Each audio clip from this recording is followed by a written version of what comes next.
While the rest of the NFL world is talking up Dez Bryant and his antics on the sideline, we are talking up the team that beat Dez Bryant and the Dallas Cowboys to move on to 5-3 and up its win total from all of 2012. That, of course, the Detroit Lions.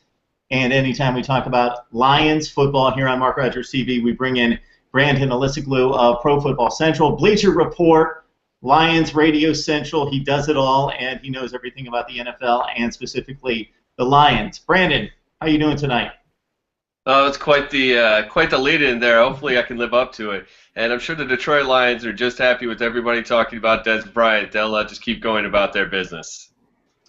Yeah, it's kind of quietly going into the night and kind of rare to do that when you rack up 623 yards and 31 points and your wide receiver, who's considered the best in the league, racks up a second best total in history. That you're not the story, but that's the way things are right now. So the Lions sit at 5-3. That a victory that they pulled out of nowhere, down by 10 in the fourth quarter, late in the football game, made some amazing plays, throwing the football down the field. Dallas, of course, made some mistakes to help them out. Any feel that this could be kind of a special win, a monumental win, one of those marquee wins for a team that's kind of on the edge in regards to confidence and believing that it can compete with playoff teams in the NFC to maybe get them into that groove, that belief mentality? Well, besides the obvious result of giving you a 5-3 record heading into your bye and at the mid-season point instead of a 4-4, I think this win does more for the public perception of the Lions than it does for the actual Lions. This team already had proven that it had the mental fortitude to withstand these types of things. They've had comeback wins before. It just it was on a national stage that everybody got to see that Matthew Stafford can take that step and become the quarterback that everybody thought he might be able to do or become when he was the first overall pick. And obviously, Calvin Johnson is Calvin Johnson. At this point, it's like discussing anything that's just otherworldly. There's no more words left. We're not even sure that we have the proper words to describe and put into context his performance this week.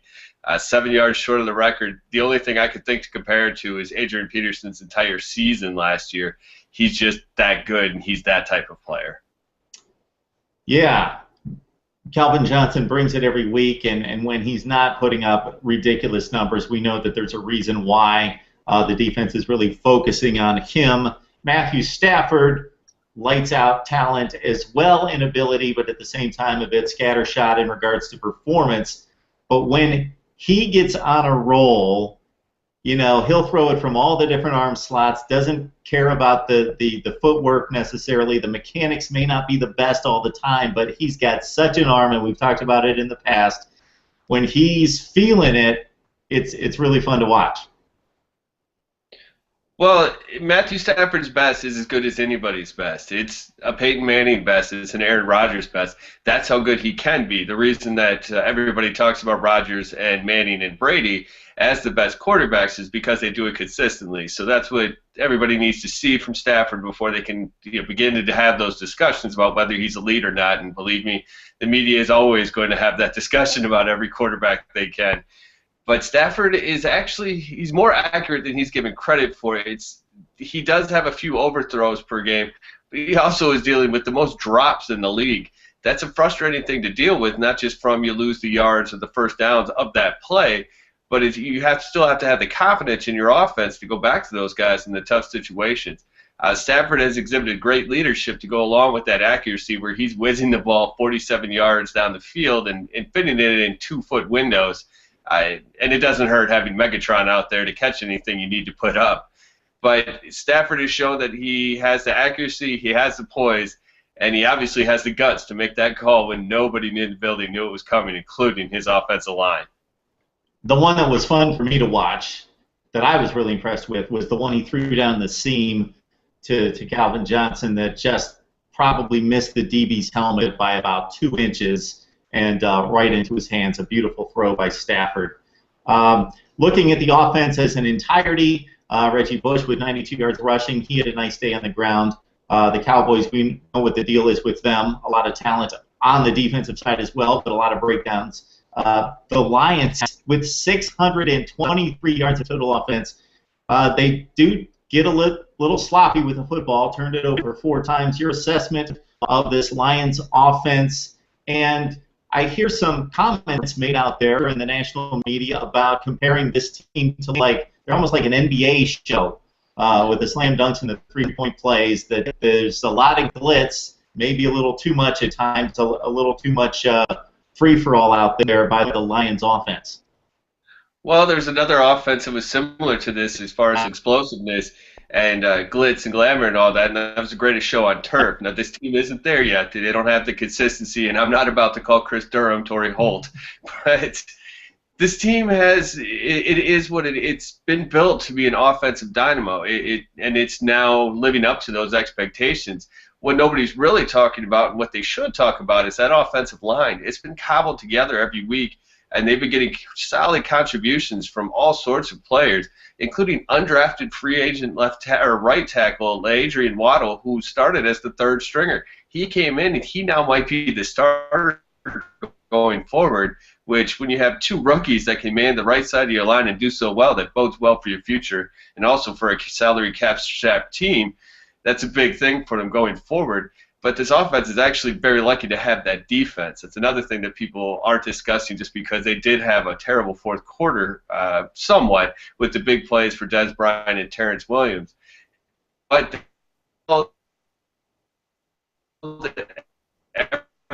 every time that there was a turnover, instead of giving in, they either helped.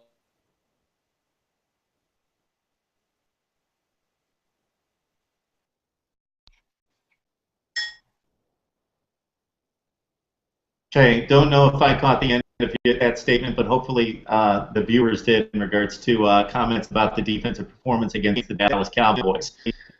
More bad news in regards to Ryan Broyles, so the 30-year wide receiver for the 3rd time will be out for the season. Ruptured Achilles tendon this time around, had surgery on Tuesday, today, and that's coming off a couple ACLs, so he's done for the season. Your thoughts on Ryan Broyles?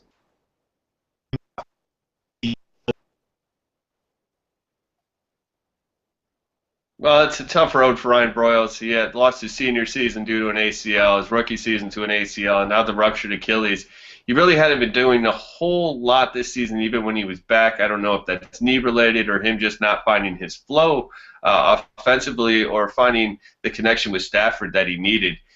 But it shouldn't stop this offense at all. He hasn't had a great contribution, and Chris Durham has stepped up. There's talk that Nate Burleson's going to be back now before the Chicago game, which is kind of phenomenal considering he broke his arm not that long ago. But this offense, it has its players. It's moving pretty well. I feel bad for Broyles same way that you feel bad for Javid Best, whose career was cut short, obviously, by the concussions. But other than that, I think the Lions would be just fine. Okay, bye week, 5-3, nice first half, especially considering 4-12 last season. The Bears, huge game coming up on November 10th. I know you'll focus on the Bears more specifically next week. Hopefully we can catch up with you then on a breakdown on the Bears and the Lions. But any early thoughts on the matchup against the Bears? Well, they're catching the Bears at a good time, hopefully. It looks like Jay Cutler and Lance Briggs probably won't go. There are rumors swirling that Cutler's throwing the ball, he's working out, and maybe he'll be back. But a damaged Cutler against that defensive line is not a good matchup for him. And as far as the Lions as a whole so far at the midway point of the season, this team is kind of exactly who we thought they were. Their losses were all somewhat defensible, with on the road at Arizona, who's a good defensive team. Obviously, the Packers without Calvin Johnson, and the Bengals, it was a close loss, and that's possibly the best team in the AFC. So, and the Lions won all the games they were supposed to as well, including a miraculous one over Dallas. This team had playoff aspirations coming into the season. Right now, they're right on track.